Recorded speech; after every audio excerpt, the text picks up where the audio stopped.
Fellow citizens, allow me to address a silent but deadly crisis confronting our nation today. Alcohol and drug abuse has become a clear and present danger to Kenya's health, security, and economic future. 1 in every 6 Kenyans aged between 15 and 65, that is close to 5 million people, are currently using at least one drug or substance of abuse.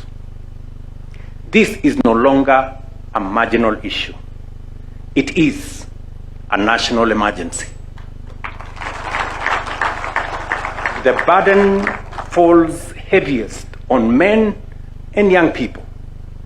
1 in every 3 Kenyan men in this age group uses drugs or abuses alcohol.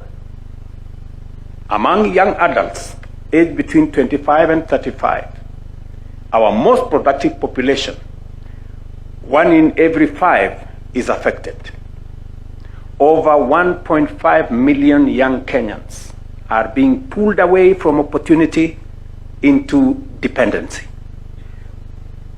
Alcohol, and I repeat, alcohol remains the most widely used substance, with more than 3.2 million current users.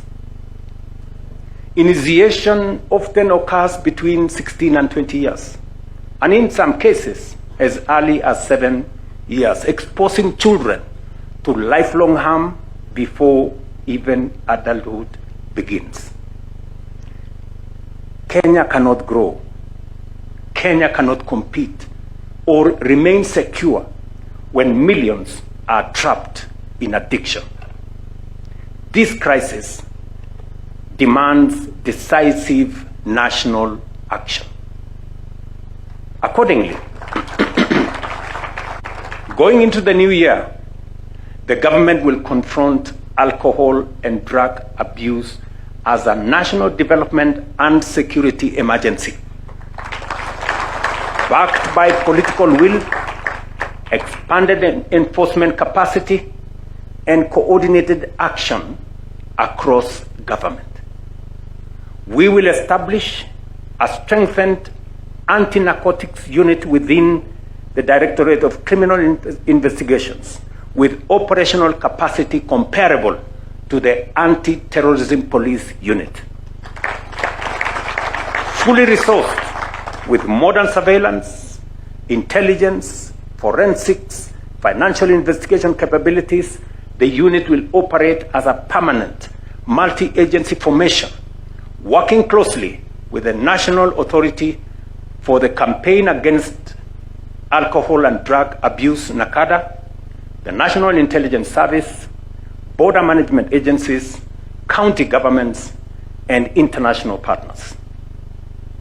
To support this expansion, the unit's strength will be boosted from the current 200 to 700 officers through new recruitment and redeployment, all trained and equipped for national operations against high-level traffickers, financiers, and organized criminal networks.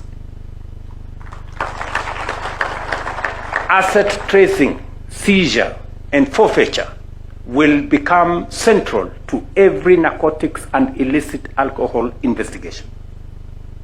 The Asset Recovery Agency will be engaged from the point of seizure, and all assets used or acquired through these activities, including cash, vehicles, land, buildings, and businesses, will be treated as proceeds of crime, promptly frozen, prosecuted, forfeited to the state, and redirected to rehabilitation, prevention, and treatment programs. Recognizing these crimes as organized criminal enterprises, I urge the judiciary to consider establishing specialized courts to fast-track cases, and I will be consulting with the Chief Justice on how the executive can support this effort, including resourcing while fully respecting judicial independence. border security will be strengthened through enhanced capacity for the Border Patrol Unit and the National Police Service, including modern surveillance technologies to monitor movement across our borders.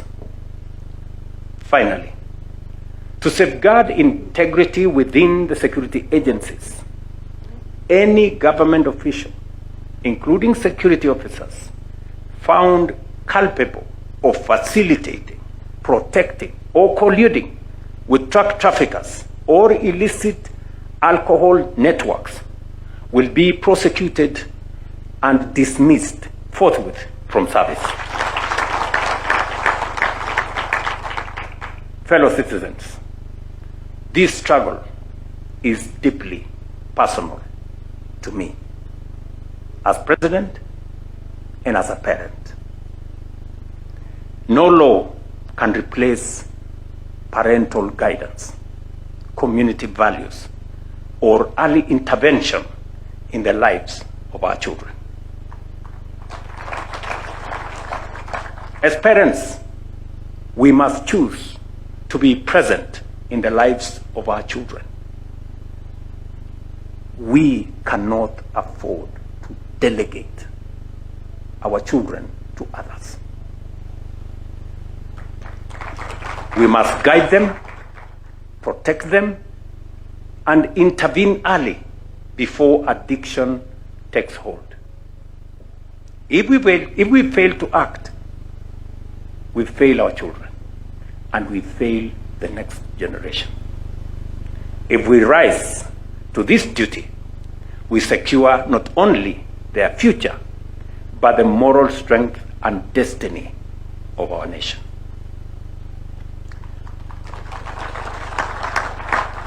And just as we demand responsibility in our homes, we must demand the same at an even higher standard from those entrusted with leadership in our public life.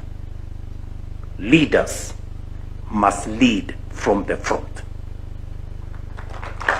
I reiterate that 2026 and the years beyond will usher in a period of accountability. Leadership will not be judged not by promises made, but by performance delivered. Not by the exuberance of youth or the longevity of service, but by results and a proven track record. Those entrusted with the privilege of leadership will be held to account for the service they render and the outcomes they deliver to the people, not for the excuses crafted to mask a poverty of ideas or a lack of ambition. The measure of leadership is impact, and that standard will apply to all. Happy New Year 2026. May God bless you all. May God bless Kenya. And I thank you for your attention. Asanteni sana.